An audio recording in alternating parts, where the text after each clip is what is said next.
Entonces, les decía, el esqueleto axial está constituido por el cráneo, la columna vertebral, las costillas y el esternón. Toda esta parte, ¿sí? Y extremidades está como otro capítulo, por si acaso. Ahora, ¿de dónde se forma el esqueleto axial? A partir de tres estructuras.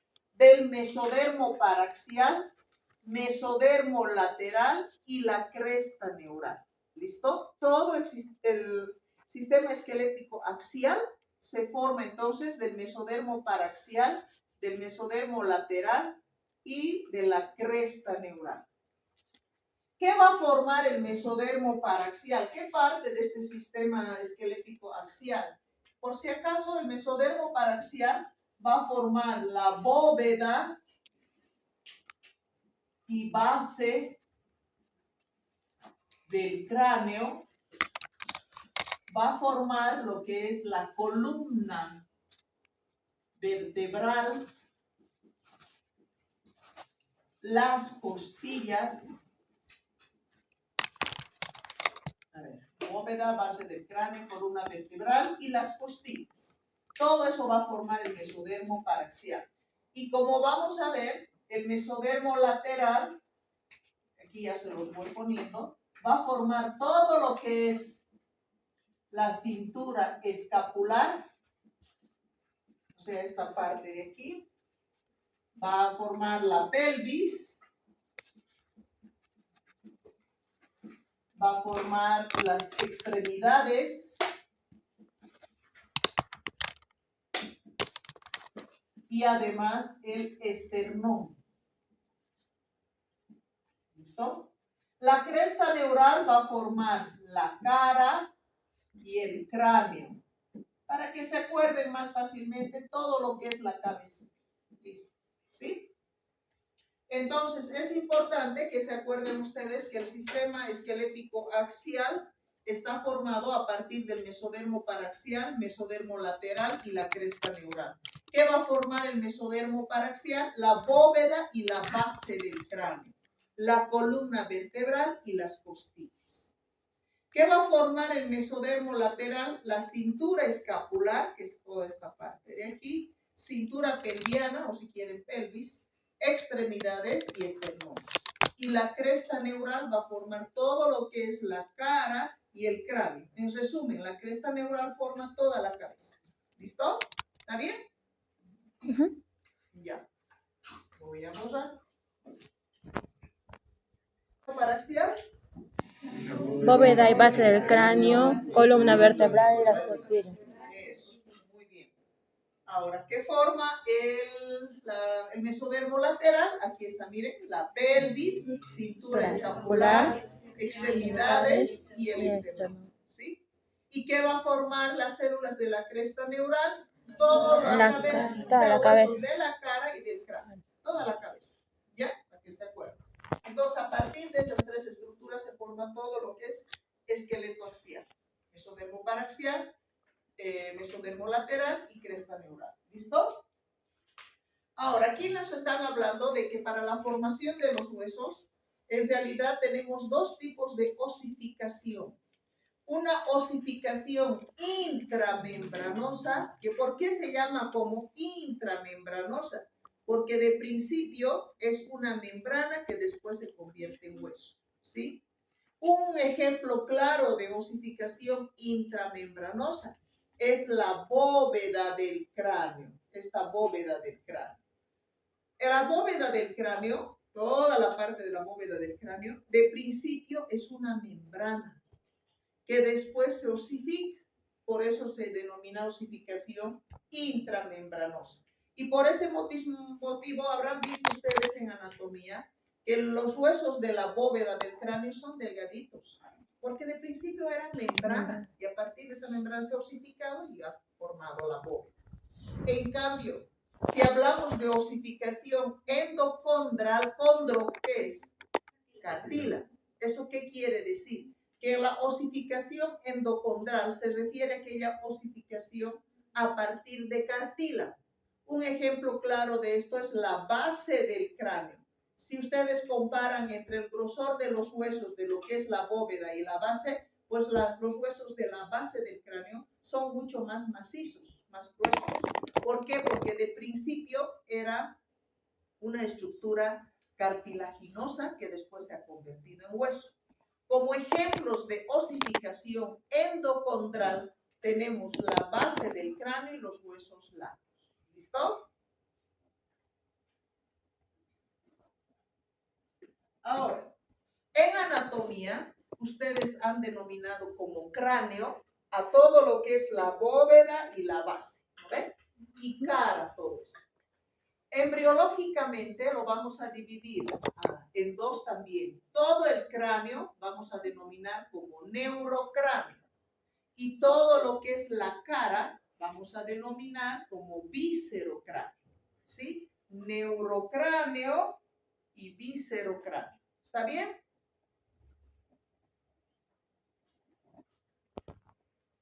Hablando del neurocráneo. Cuando hablamos de neurocráneo, estamos refiriéndonos a lo que es la bóveda y la base, ¿sí? Cuando yo quiero referirme a lo que es la bóveda, tendré que decir neurocráneo membranoso, ¿sí? Y cuando me quiero referir a la base, neurocráneo cartilaginoso, ¿sí? ¿Está bien?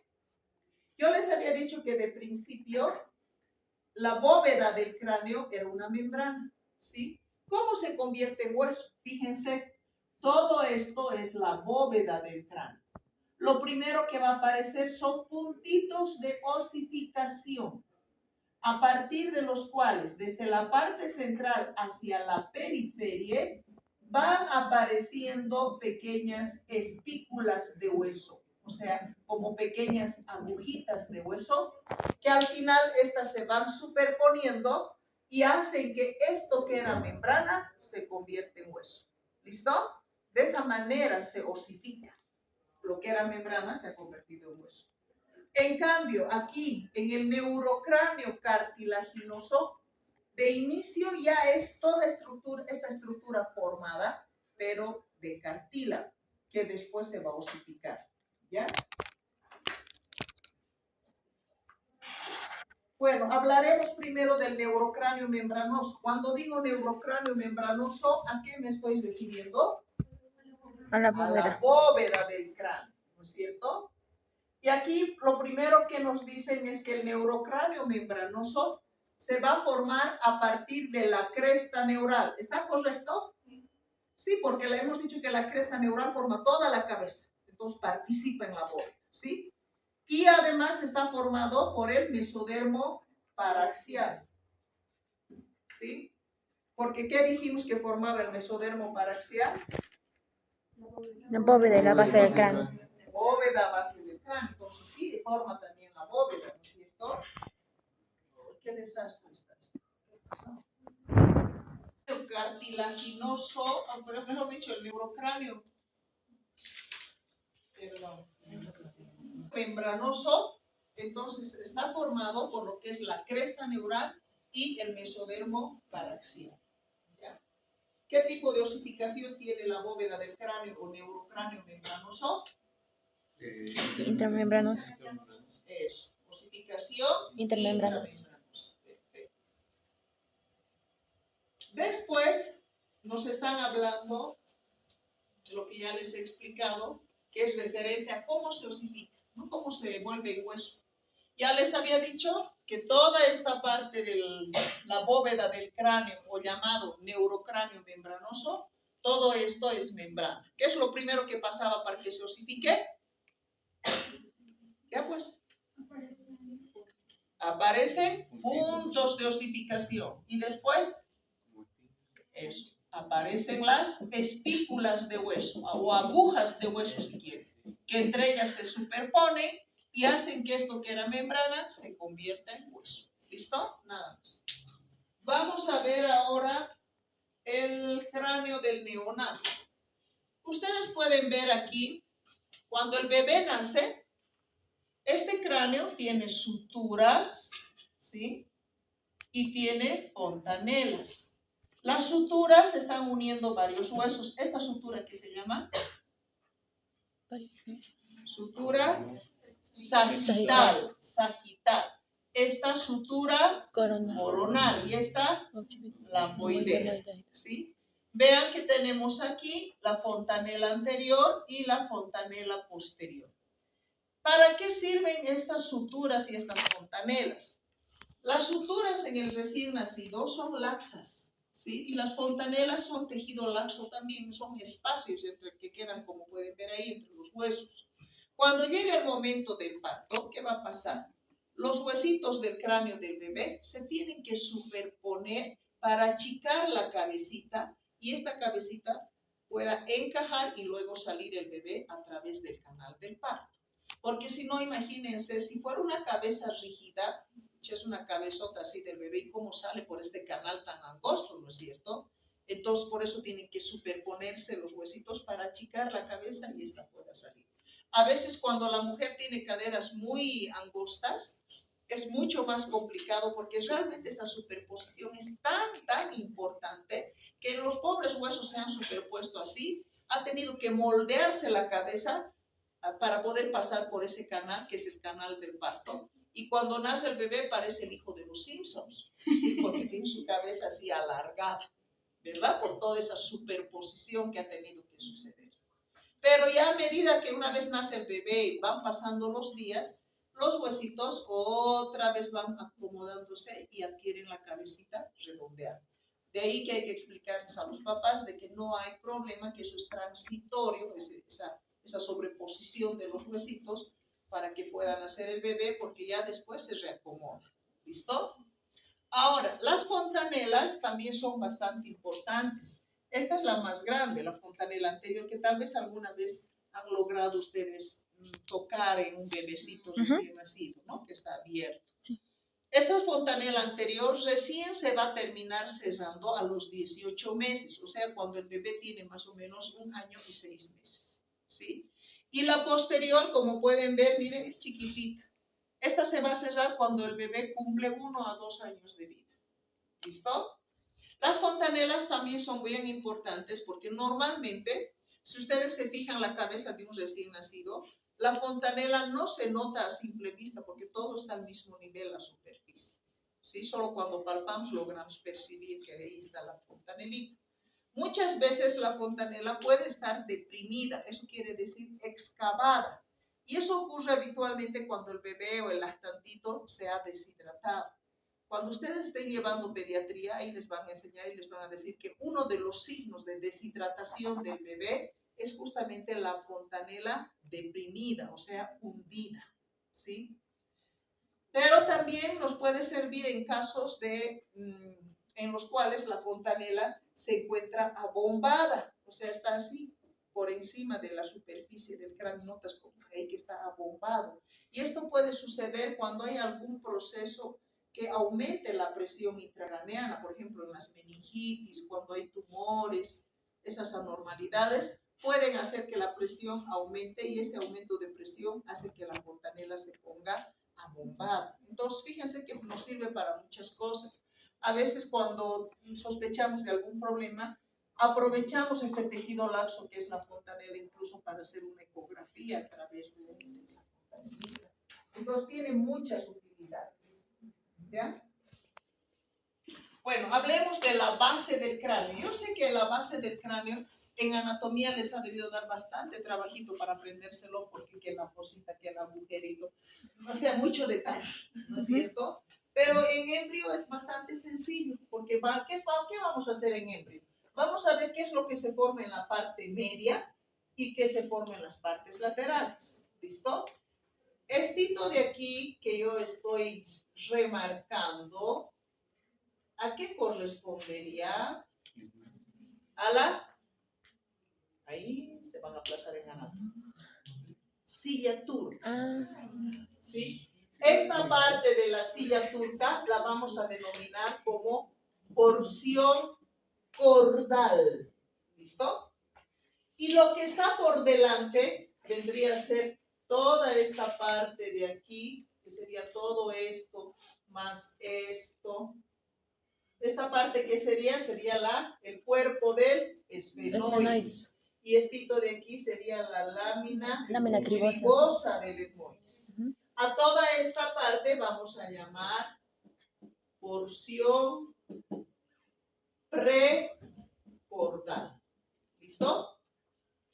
Y a lo que está por detrás de esta porción cordal, que sería toda esta parte de aquí, que prácticamente es la base del hueso occipital, vamos a denominar porción paracordal.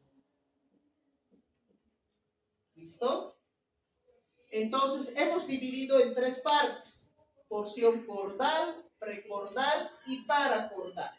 Pero ustedes ya por anatomía saben que el hueso occipital no es solamente esta parte. El hueso occipital es toda esta parte de aquí. Todo el hueso occipital estaría formado por la porción paracordal más los cuerpos de los tres esclerotomas occipitales. ¿Listo? ¿Está bien? Yo les podría preguntar y decir cuál es el origen de la base del hueso occipital. Si les digo solamente la base, solamente esto, dirán entonces porción paracordal. Pero si les digo el origen de todo el hueso occipital, tendrán que decir porción paracordal y los cuerpos de los tres esclerotomas occipitales. ¿Listo? Eso es en la parte media. Entonces, no se olviden.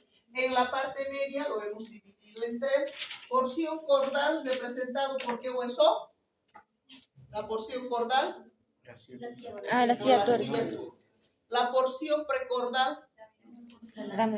Lámina cribosa del etmoides y cuerpo del estenoides. Y la porción paracordal, la base del hueso occipital. Y todo el hueso occipital, ¿cómo se formaría? Por la porción paracordal y los cuerpos de los tres esclerotomas occipitales, ¿sí? Ahora, lateralmente, ustedes sí han visto en anatomía esta pequeña estructurita. ¿Qué se llaman estos?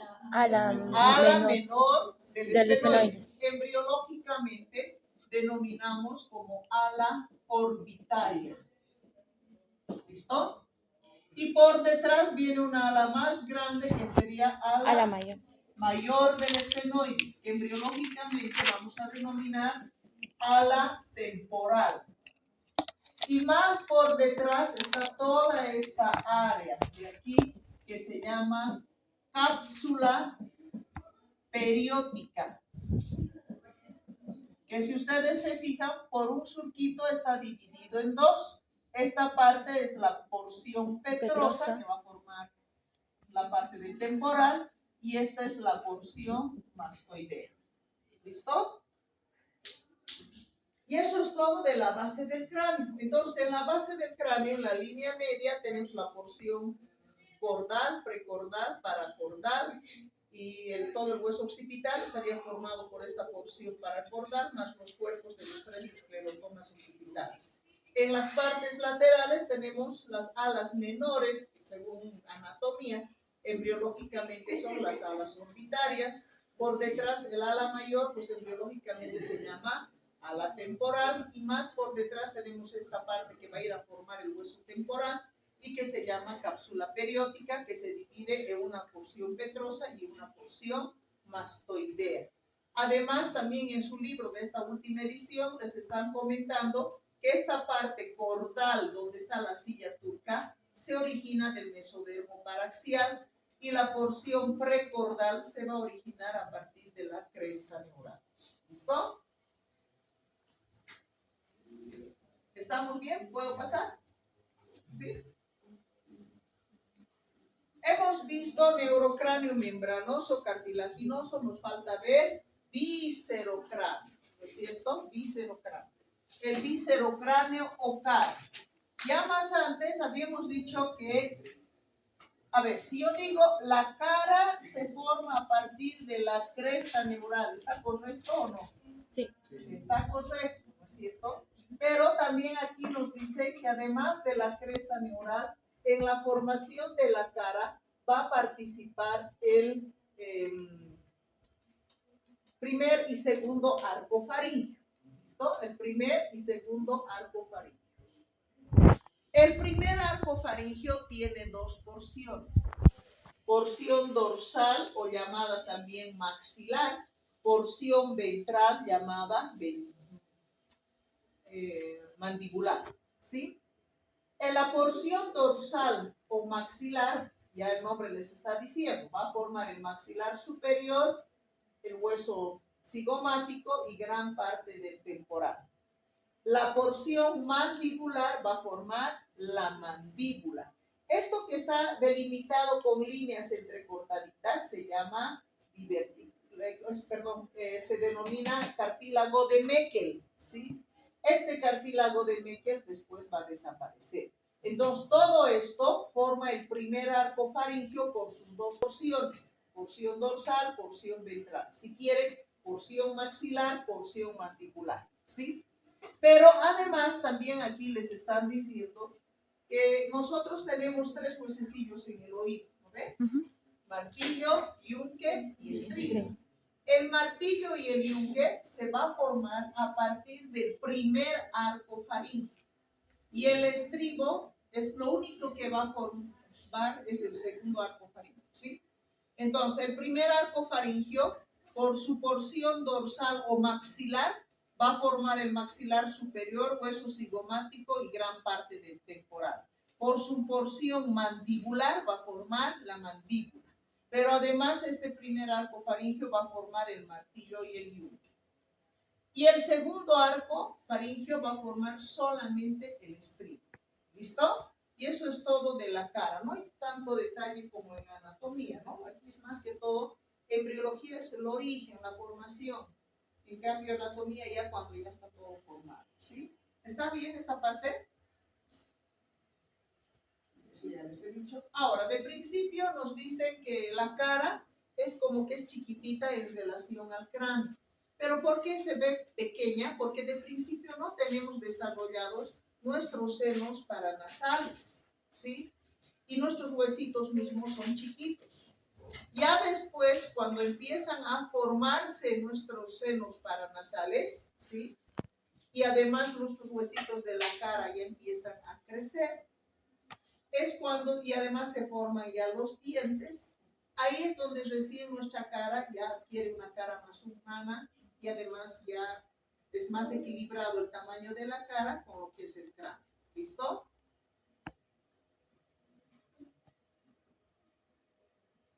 Bueno, hemos visto todo lo que es cabeza. Nos toca ver columna vertebral. ¿De dónde se formaba la columna vertebral? ¿Se acuerdan? Mesodermoparaxial. Mesodermoparaxial.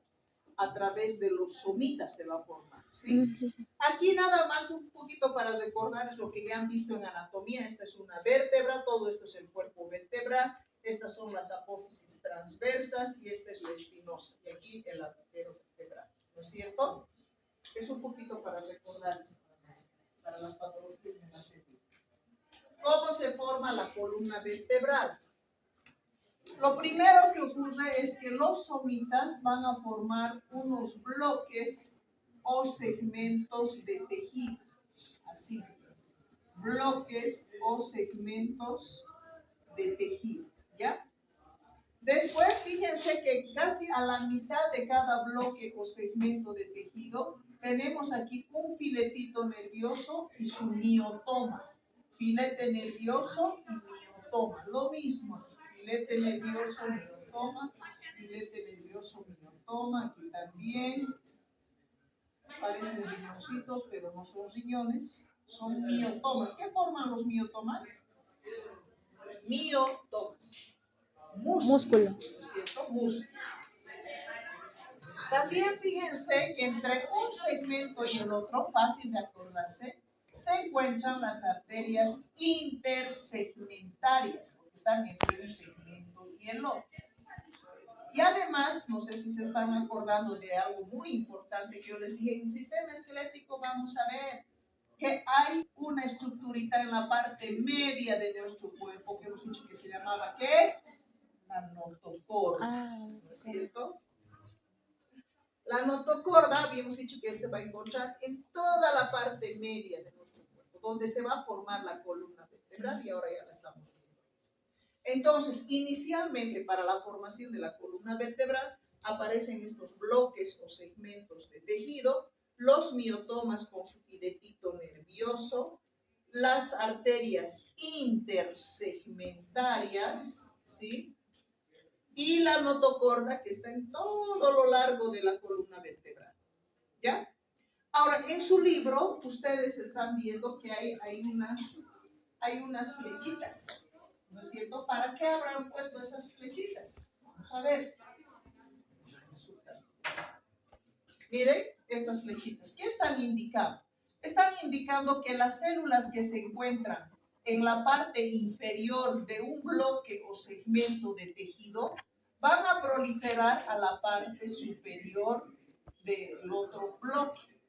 Y luego estas células se van a condensar y se van a osificar y van a formar un cuerpo vertebral. Aquí pasa lo mismo. Las células de la parte inferior de un bloque o segmento de tejido proliferan hasta la parte superior del otro bloque.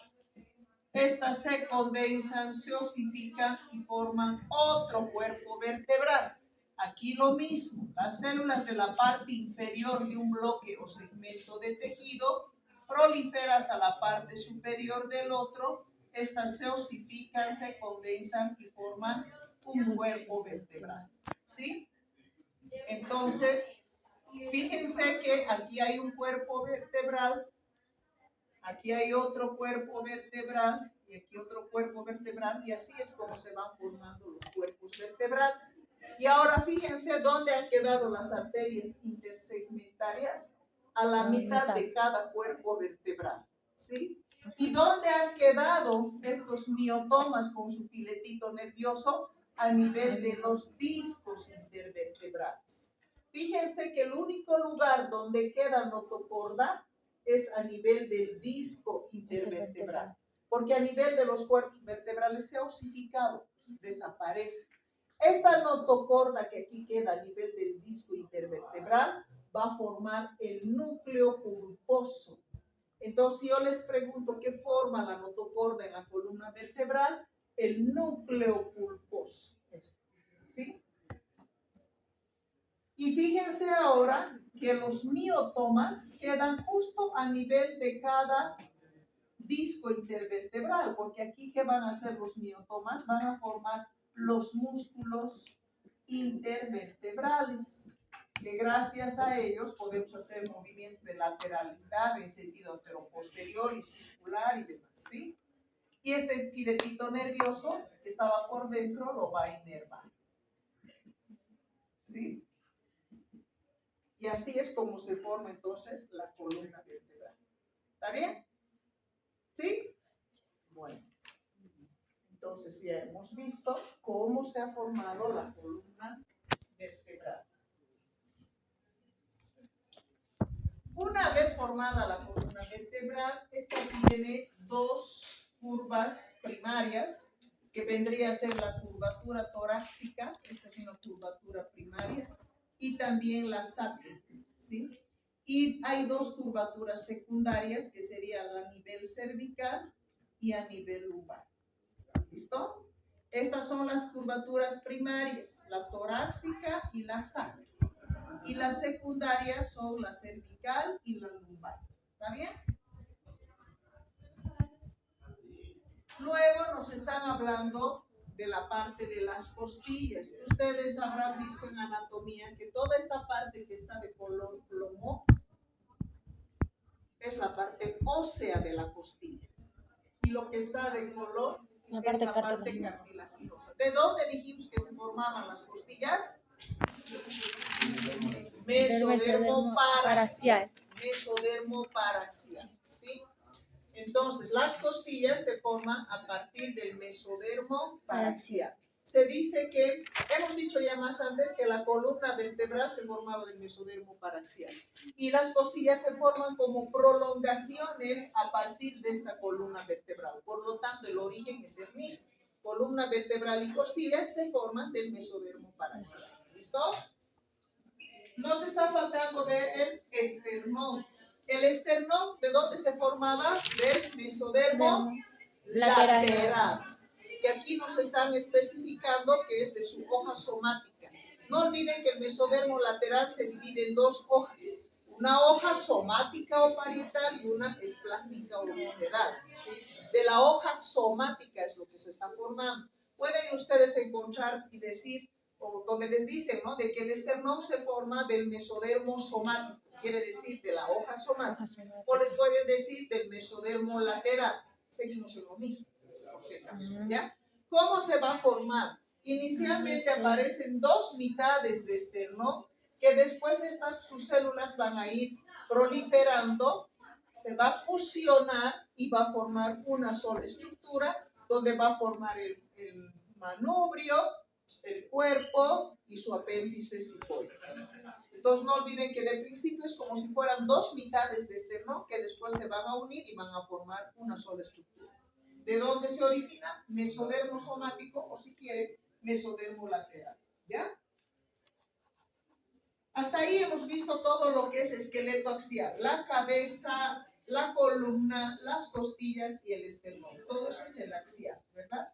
Vamos a ver patologías. En cuanto a las patologías, nos están hablando primeramente de lo que vienen a ser las suturas. Antes que nada, quiero que ustedes, por favor, consideren la diferencia entre dos términos. Cuando yo les digo craneosinostosis, ¿qué significa sinostosis en anatomía? Fusión. ¿Sí? Craneosinostosis se refiere a la fusión prematura de las suturas de nuestro cráneo. ¿Sí? Y si les digo craneosquisis, quisis es falta de cierre de las suturas. ¿Ya? En la craneosinostosis puede haber entonces un cierre prematuro de las suturas y puede ser de cualquiera de las suturas del cráneo. Si el cierre prematuro de la sutura se ha producido a nivel de la sutura sagital, o sea, esta, prematuramente se ha cerrado, eso va a hacer que sea mi cráneo angosto y no le va a quedar otra cráneo que crecer en sentido anteroposterior. O sea, el bebé, como en esta imagen pueden ver, va a tener una cabeza como huevo. ¿Sí? Porque a esto que le llamamos escafocefalia. La escafocefalia se produce por el cierre prematuro de la sutura sagital. Por eso el cráneo es angosto y prolongado. ¿Listo? Esto es escafocefalia, como huevo. Tenemos otra forma de cráneo que es la braquicefalia, ¿sí? En la braquicefalia va a haber un cierre temprano de la sutura coronal. Entonces, aquí se va a cerrar prematuramente y va a hacer que este cráneo sea angosto aquí y se empiece a ensanchar hacia las partes laterales. ¿Listo? También, entonces, ¿por qué se produce la braquiocefalia? Por el cierre prematuro de la sutura coronal. Plagiocefalia. La plagiocefalia puede ser anterior o posterior. Y esto se produce por el cierre prematuro de un lado de la sutura coronal. ¿Listo? Cierre prematuro de un lado de la sutura coronal y la sutura lamboidea en el caso posterior. Si yo les digo, ¿qué tipo de plagiocefalia sería este entonces? ¿Anterior o posterior? Posterior. Posterior. Esta, primera esta. Anterior, miren cómo aquí se está prolongando más. Y esta, posterior, ¿no? Porque miren, aquí está el problema. ¿Sí? Entonces la plagiocefalia puede ser anterior o puede ser posterior. Una forma, a veces uno puede tener la duda de decir, ¿tiene o no tiene plagiocefalia? Lo que se hace es medir, de aquí a aquí trazamos una línea y de aquí a aquí. ¿Qué línea está más larga? Aquí, ¿no? Entonces es una plagiocefalia posterior. Aquí vamos a hacer lo mismo.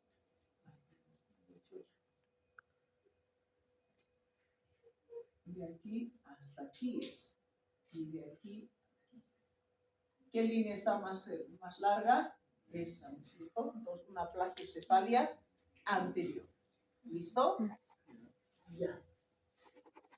Y también tenemos, cuando todas las suturas del cráneo se han cerrado prematuramente, podemos tener también el cráneo en trébol. El trébol tiene como 3 hojitas, ¿no ven? Así y así, ¿verdad?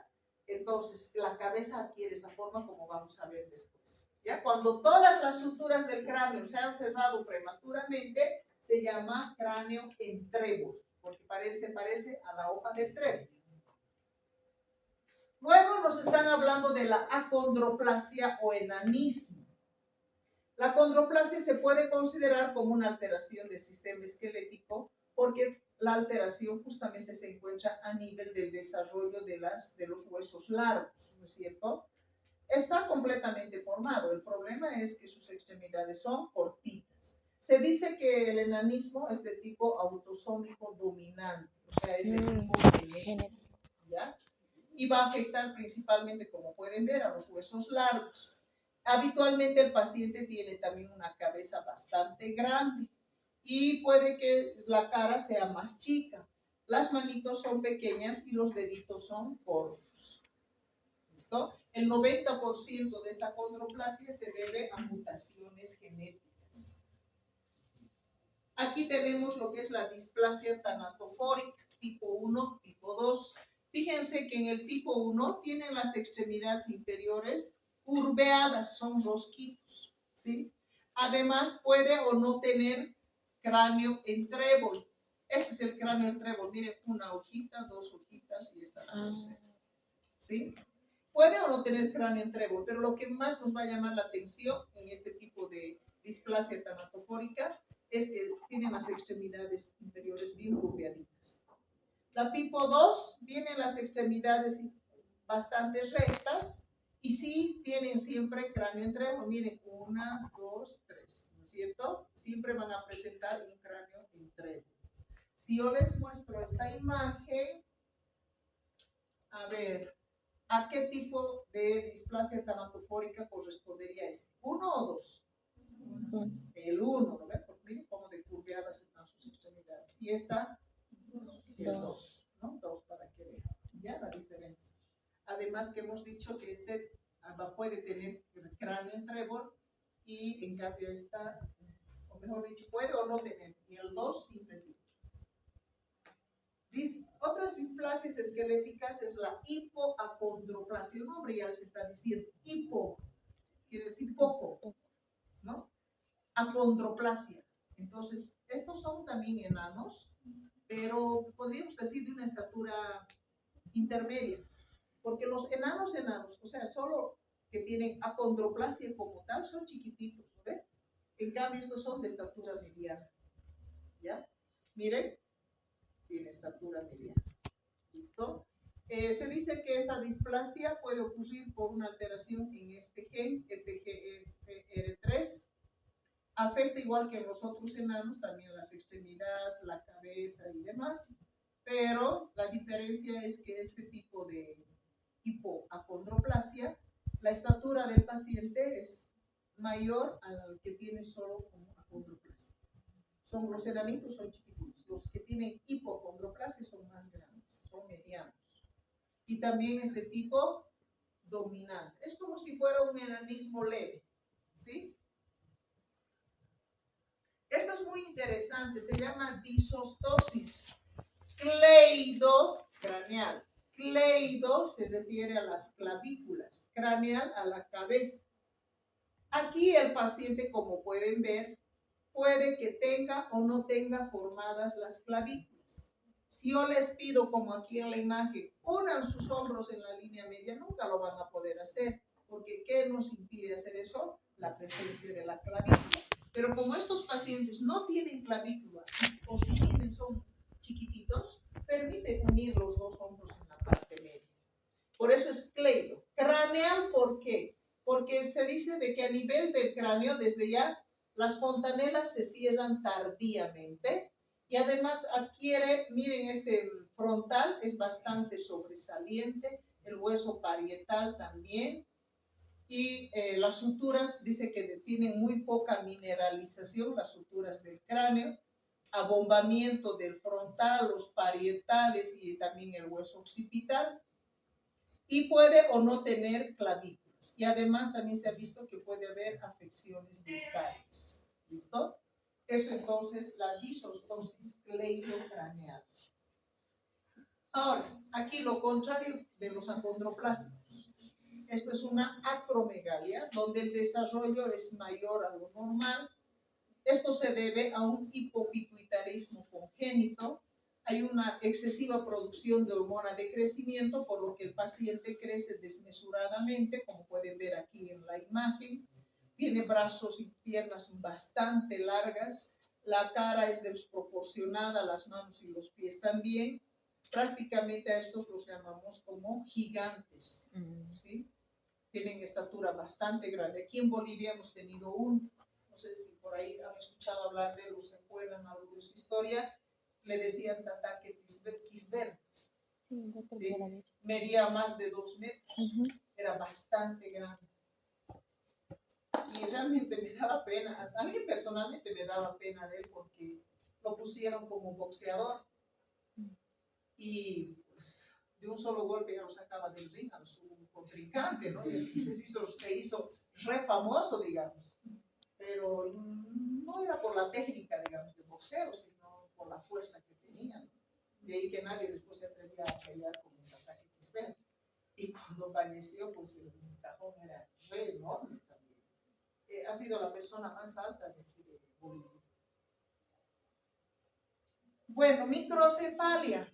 En la microcefalia, miren, este es un caso muy particular de microcefalia, donde ustedes cuando ven a la bebé parecería que la cara estuviera anormal, parece ser una cara muy grande, pero no, la cara está normal, lo que está pequeño es el cráneo. Entonces nos da esa falsa sensación cuando vemos a una persona que tiene microcefalia, parecería que su cara sería la parte que está mal, no, es el cráneo, ¿sí? La relación del tamaño o desarrollo del cráneo con la cara. Aquí nos dicen de que cuando nuestra masa encefálica va desarrollando, la caja craneana también desarrolla en relación al desarrollo de nuestra masa cerebral. Pero en este caso de microcefalia, el cerebro no se desarrolla, es chiquitito. Por lo tanto, los huesitos poco se van a desarrollar también, ¿sí? De ahí que el paciente va a tener un cráneo bastante pequeño y la carita va a ser completamente normal. Estos bebés lastimosamente requieren de por vida del cuidado de que otras personas los cuiden, ¿sí? Durante toda su vida. Es más, muchos de ellos ni siquiera pueden aprender ni hablar ni Hemos tenido muchos casos de microcefalia cuando hubo esta epidemia de Zika, no sé si se acuerdan, en Brasil, aquí en Bolivia, en toda la parte tropical, hubo Zika y las mamás se enfermaron con Zika y se vio algo que se repitió muy frecuentemente en esas mamás que tuvieron Zika, es que tuvieron a sus bebés con microcefalia.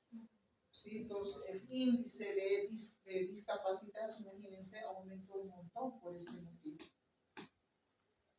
Escoliosis. La escoliosis, como pueden ver, es una desviación de la columna vertebral que puede ser hacia el lado derecho, puede ser hacia el lado izquierdo. ¿Cómo podemos saber si tenemos escoliosis? Ponen a su paciente así. Disculpen que les dé la espalda, solo les doy porque quiero explicarles. Para que ustedes vean si tienen o no tienen escoliosis, tracen una línea que va de este hombro al otro hombro. Y la línea tiene que ser horizontal, pero recta. Ahí, ¿tengo o no tengo escoliosis? No, ¿verdad? Pero si estuviera así, habría escoliosis. Entonces, fácil de darse cuenta. O ponen de frente a su paciente y trazan una línea que va de una cresta ilíaca a la otra, que tendría que ser una línea horizontal también, ¿sí? Si una línea está más arriba y el otro está más abajo, es medio oblicua, también podríamos hablar de una escoliosis. Y hay una maniobra que les van a enseñar esto cuando ustedes lleven traumatología. Piden al paciente que se ponga así como queriendo tocarse la punta de los pies. Y se fijan aquí cómo se va a dibujar la columna vertebral. Fácilmente van a poder determinar si está o no está desviada. Esa es la maniobra de Adams. ¿Listo? Entonces, todo eso nos sirve para poder ver si tenemos o no tenemos escoliosis. Luego nos están hablando de la secuencia de Klippel-Feil, ¿sí? Miren, este es el caso. Parecería que no tuviera cuello, pero en realidad sí tiene vértebras cervicales. El problema es que estas vértebras cervicales se han fusionado, se han aplastado. Miren, aquí es lo que está en circulito. Así se ve en la radiografía. ¿Listo? Ese es el síndrome, o digo, la secuencia de Klippel-Feil. Espina bífida. Algo ya, esto creo que vimos la anterior cuestión, ¿ves? Sí. La espina bífida puede ser de dos tipos. Espina bífida oculta y la espina bífida quística. ¿Por qué se produce la espina bífida? Pasa que la vértebra, hemos dicho que aquí tiene sus apófisis espinosas, ¿no ven? Que se juntan en la parte media. Y aquí estaría el agujero vertebral, ¿sí? Las apófisis espinosas están así, separadas, están abiertas. Y todo el contenido del canal medular sale hacia afuera y puede formar una bolsita que se llama cele, ¿sí? Forma una bolsita que se llama cele. Entonces, cuando ustedes vean que el paciente tiene como una bolsita ahí en la columna, esa es una espina bífida quística. Y esta espina bífida quística recibe diferente denominativo dependiendo qué contiene el cele. Si ustedes me preguntan, doctora, ¿qué patología es esa? Bueno, yo a simple vista les puedo decir, es una espina bífida quística. Pero si quisiera darles un diagnóstico más preciso, pediría una ecografía. Y si según la ecografía me dicen que el cele contiene solo meninges, entonces, ¿qué les podría decir que es esto? Meningocele. ¿Sí? O si la ecografía me dice que contiene meninges y médula espinal, yo les tendría que decir es un meningocele. ¿Listo? Entonces vean que es importante saber el contenido para tener el diagnóstico preciso. Porque a simple vista, como yo no sé qué contiene el cele, podría decir solo que es una espina bífida quística. La espina bífida quística, como pueden ver aquí, se encuentra a nivel lumbosacro, ¿sí? Además es visible y el paciente sí va a tener sintomatología neurológica.